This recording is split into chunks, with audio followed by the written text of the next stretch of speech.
I knew something was wrong the moment everyone stopped talking the second I walked into the room.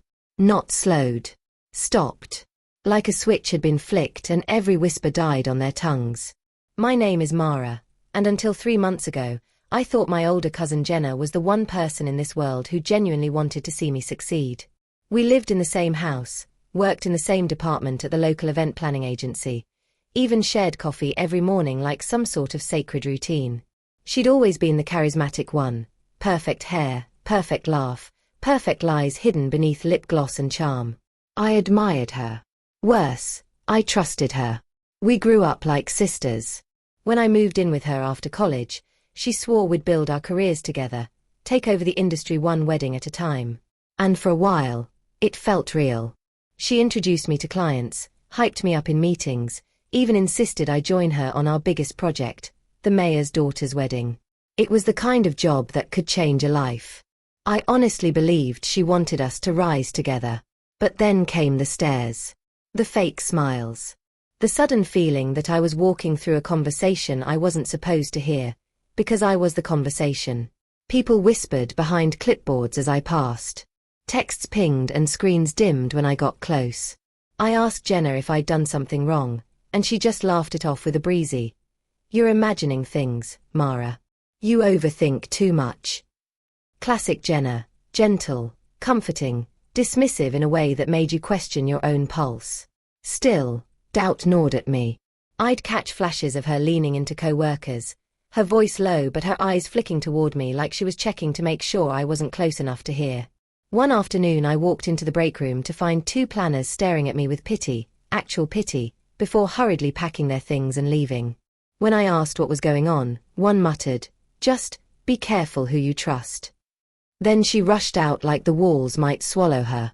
The strangest part. Not one person would tell me what was being said. Jenna still greeted me every morning with a hug and a latte, but the sweetness tasted fake now. Too perfect. Like icing hiding something rotten underneath. And every time her phone buzzed, she'd smirk, just barely, before turning her screen away from me. Something was happening. Something involving me. And Jenna was at the center of it. I just didn't know how deep it went yet, or how far I'd have to go to let her own words destroy her. The first red flag should have been small, forgettable, even. But once you look back, it shines like a warning flare. It was a Thursday morning at the agency. Coffee steam curled between us like normal, but Jenna didn't hand me my usual cup. Instead, she set it gently onto the desk of Claire, the new intern. "Oh, Mara, they ran out of your syrup," she said casually. "You don't mind, right?" I did mind, because I could see the untouched bottle of hazelnut sitting directly behind her. Claire stared at me like she wished she could melt into her chair. Jenna flashed a brilliant smile, ran a perfectly manicured finger through her hair, and breezed away as if nothing was wrong. It was tiny, petty, but in hindsight, it was deliberate. Later that week, I noticed she'd started taking private calls. Not personal ones. That was normal. These were quiet, business-toned, clipped. Conversations she used to include me in. I'd walk into the room and watch her face change, like she'd swapped masks between breaths. Once, I caught just a fragment. "Yes, I can handle it. She doesn't need to know yet." She. Me. Who else could it be? When I asked her about it afterward, she waved it away with her signature disarming laugh. "Oh, Mara. It was just the caterer. You always jump to the worst conclusions. Relax." Relax. Such a friendly word, spoken with teeth. Then came the emails. I'd been waiting on client feedback for days, but apparently the mayor's daughter had responded that morning. Jenna intercepted the message, forgot to tell me until the deadline had nearly passed, and when I pointed it out, she tilted her head with offended innocence. "You should probably check your inbox more thoroughly. This project is important. Mara. You can't afford mistakes." The implication hit harder than the words. You. Not we. Like the wedding was hers now, not ours. Stress began to twist into my ribs like a knot, tightening with each passing day. I barely slept. I kept telling myself I was imagining things. That family doesn't turn on you for no reason. But then Jenna started skipping our commute and leaving early without telling me. One night, I walked past her room on my way to get water and heard her whispering again. Soft. Urgent. I know. I'll make sure everyone believes it. My chest went cold. I stood there, barefoot in the hallway, heart thudding like it wanted out. Was she planning something? About me? Or was I spiraling over nothing, letting insecurity paint monsters in the shadows? I pressed my hand against the wall, steadying myself. I wanted to ask her. Confront her. Demand answers. But instead, I swallowed it down with the bitter taste of doubt. And the gnawing realization that something dark was moving beneath the surface. Something Jenna didn't want me to see. The truth didn't slam into me. It seeped in, slow and poisonous. The mayor's daughter's wedding was 2 weeks away when everything finally cracked open. We were in the conference room reviewing table arrangements. Jenna was radiant as usual, the star of the show, while I sat beside her silently marking notes like her assistant instead of her partner. I felt the distance, wide, cold, calculated. Halfway through the meeting, Claire accidentally let slip what everyone else already seemed to know. Well, since Jenna is leading the project alone now, she said, voice light, eyes flicking nervously toward me. Should we? Alone. The room froze. Jenna shot Claire a look sharp enough to draw blood. What did you say? I asked. Silence. Every planner stared at their papers like they might catch fire if they looked at me. Claire swallowed. I thought you knew. I turned to Jenna. My cousin, my sister in everything but name, smiled sweetly as if this was all a misunderstanding I'd invented. Oh, Mara, I was going to tell you. The client preferred my direction, so I took the lead. You'll still help, of course. Just, under me. Under her. Like a subordinate. Like I wasn't the one who helped her land the job in the first place. But the real betrayal came later, delivered through a whisper I wasn't meant to hear. I'd gone to retrieve a folder from the hallway cabinet when I heard laughter drifting from the copy room. Jenna's laugh. The kind she saved for performing, not feeling. She's a mess, Jenna was saying. Always overwhelmed, always anxious. I mean, I'm practically running the whole project myself. Everyone knows Mara's one bad decision away from sinking this wedding. My breath caught. I didn't move. That rumor about her screwing up the Rivera event? Totally true. She nearly cost us the client. I'm just trying to protect the agency from her. A lie. A complete, fabricated lie. Because she was the one who'd misfiled the invoice. I'd covered for her. I'd protected her. And she'd taken that act of loyalty and twisted it into a weapon, one she'd been using for weeks. I felt something break inside my chest. Not loudly, just a small, clean snap. The kind you don't feel until after the pain starts. My hands shook. My vision blurred. I couldn't tell if it was rage or grief burning behind my eyes because betrayal is both, a fire and a wound. I walked away before she could see me, before I could scream or cry or demand she look me in the eyes and explain why. I shut myself in the stairwell and let the truth hollow me out. Jenna hadn't stumbled into gossip. She'd built it, fed it, weaponized it, and everyone believed her. I pressed my back to the cold wall, breathing like I was learning how for the first time. If she wanted to ruin me with words, fine. I'd let her speak. And eventually, everyone would hear exactly what she'd said. I spent 3 days walking around like a ghost no one could see. I went to work. I completed tasks Jenna tossed at me like scraps. I smiled when required, nodded when spoken to, pretended I didn't hear the whispers anymore. It was easier than confronting her. Easier than exploding. But each night, when I got home to the house we shared, I'd lie awake staring at the ceiling, replaying her voice in the copy room. She's a mess. I'm protecting the agency from her. A rumor she created about me. It wasn't just betrayal. It was annihilation disguised as concern. The guilt she planted in me. Am I overreacting? Maybe I am too sensitive. Maybe I'm the problem. Fought with a new voice rising inside me. A voice I barely recognized. You know the truth. And you're done being quiet. The moment everything shifted wasn't loud. It happened on a rainy Tuesday morning, in the most ordinary way, a missing key. My desk drawer, the one I kept locked because it held client files and personal notes, sat slightly open. Papers disturbed. Contracts moved. And right on top, like a signature left behind, was a printed email draft, the one where Jenna had accidentally forgotten to forward feedback from the client. Unsaved. Open on my computer screen. She wanted me to see it. Or she was getting sloppy. Either way, I stared at that screen and something inside me snapped back into place. Not broken, but reforged. She was trying to make me look incompetent. Trying to erase me from the wedding project entirely. Trying to turn my name into a joke whispered behind manicured hands. And she almost succeeded. Almost. I sat down slowly, breathing steady for the first time in weeks. If Jenna wanted to use words to destroy me, then words would be the very thing that saved me. She had fed rumors, let them grow like mold in the dark. But mold can't survive light. All I had to do was shine it. I remembered every murmured lie. Every late-night phone call. Every shift in her tone when she thought I wasn't listening. She wasn't just careless. She was confident no one would question her. Because everyone trusted her. Just like I once did. But trust cuts both ways. It leaves traces. An open drawer. A half-whispered call. A careless admission to the wrong person. She didn't know I heard her.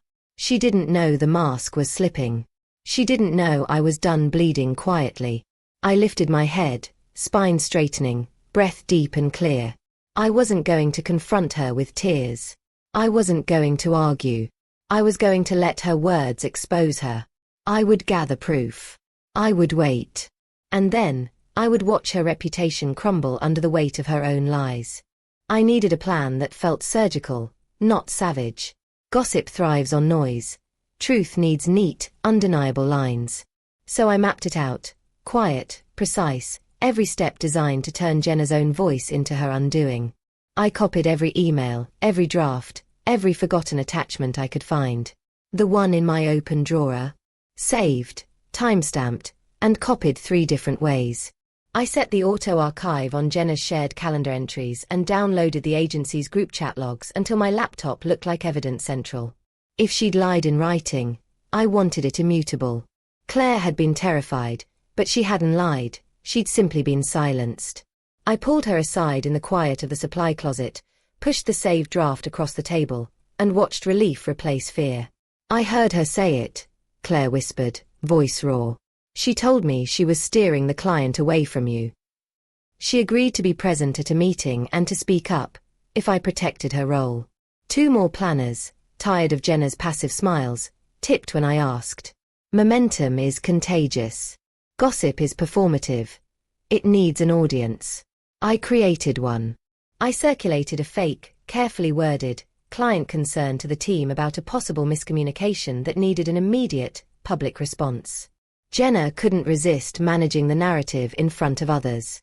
People lean into control when they feel it slipping. I gambled she would talk, loudly and confidently, to undo panic. I arranged for the meeting to be recorded, official minutes and a call-in line for the client. Everyone would have a copy. Jenna, who loved the stage, would perform her version of events aloud for a roomful of people and an electronic witness. No more whispers. No more, she said behind closed doors. The record would show exactly what she said and to whom. Once I had the recording and the archived emails, I planned to send a curated packet to the mayor's office and HR. The original misfiled invoice proof, the forgotten feedback draft, and the meeting recording. The goal wasn't to humiliate.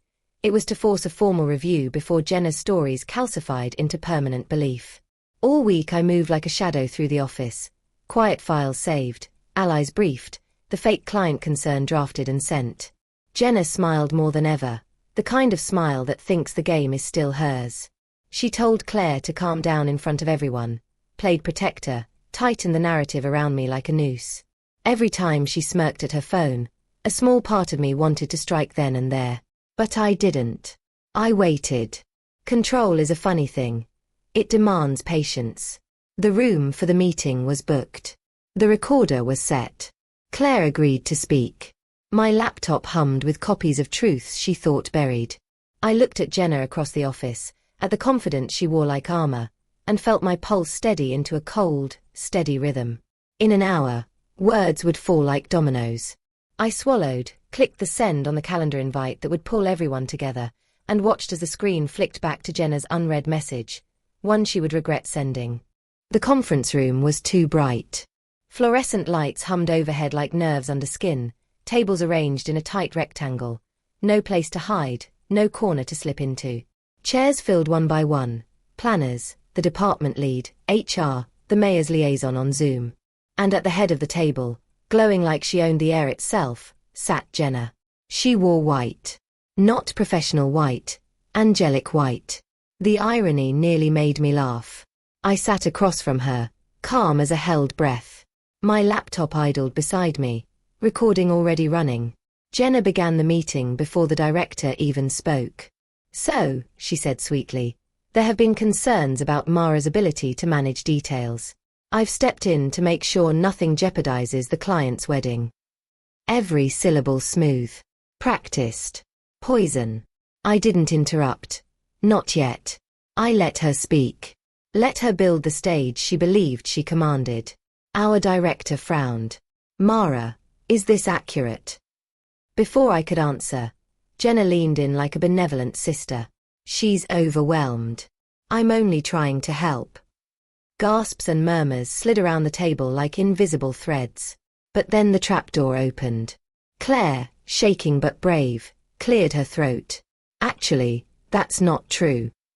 Voices stilled. Jenna's smile cracked. Claire continued, louder. "You told us Mara lost the Rivera deal, but she didn't. You did. She covered for you." Two more planners nodded, confirming. Chairs shifted. Jenna's jaw tightened. I watched her mask glitch. The director turned to me. I clicked one button. The speakers filled the room with her voice, the copy room recording I'd retrieved from the security audio logs, synced and clear as glass. "She's a mess. I'm protecting the agency from her. Everyone believes she's incompetent." Jenna's eyes widened. Her face drained. Gasps. Stares. The mayor's liaison leaned closer to her screen, expression sharpened like a blade. I kept my voice level when I finally spoke. "These," I said, sliding printed emails across the table, "are draft messages she withheld from me. Here's the invoice she misfiled. And here," I projected the timestamp folder, "is proof she accessed my locked drawer 2 nights ago." Silence detonated like an explosion. Jenna lunged for defense. "You're twisting everything." The director raised a hand. "Enough." His voice thundered across the table. "This is deliberate sabotage. HR will begin immediate review. Effective now, Jenna is suspended pending investigation." The room erupted, whispers like wildfire, eyes that once pitted me now pinned her like insects under pins. Jenna stood, trembling, eyes burning into mine with disbelief. "How did you do this?" Her expression screamed. I didn't gloat. I didn't smile. I just met her gaze, steady, unbroken. "You said everyone would believe your story," I whispered. She swallowed, voice cracking. "Mara." I leaned in, final blow delivered with quiet precision. "They just heard yours." And for the first time, Jenna had no words left to hide behind. The fallout wasn't instant. Real consequences rarely are. But once the first crack appeared, the entire structure of Jenna's perfect image collapsed like wet paper. HR opened a formal investigation within 48 hours. The mayor's office requested all communication records. Every planner was interviewed, and each story echoed the same truth. Jenna had been planting rumors like seeds, watering them with whispers, smiling as I withered beneath them. Suddenly, no one wanted to be associated with her guidance. The same colleagues who once traded glances about me now kept distance from her as if deceit were contagious. Within a week, she was removed from the wedding entirely. Within 2, she was suspended without pay. Within a month, her contract was terminated. Word spread, not gossip, but fact. And me, the woman she tried to paint as incompetent, I was asked to take over the project she'd stolen from me. When the wedding wrapped flawlessly, no errors, no bad decision away from disaster, the mayor publicly thanked me by name. Jenna wasn't mentioned once. Silence can be a punishment. But absence, that's a verdict. She moved out of our shared home quietly. No dramatic confrontation. No apology. Just a single note left on the kitchen counter. I never thought you'd fight back. The handwriting trembled, as if even her pen no longer trusted her voice. I kept the note, not as a wound, but as a trophy. My life is calmer now. When I walk into a room, conversations don't stop, they welcome me. I hear laughs, not whispers. I speak, and people listen. It's strange how something as soft as a voice can become armor when the truth carries it. I work differently too, not to prove myself anymore, but because I know I don't have to.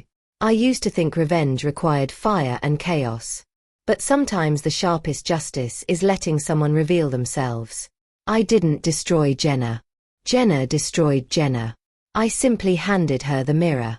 Now I end this story not as the girl who was gossiped about, but as the woman who survived it and exposed it.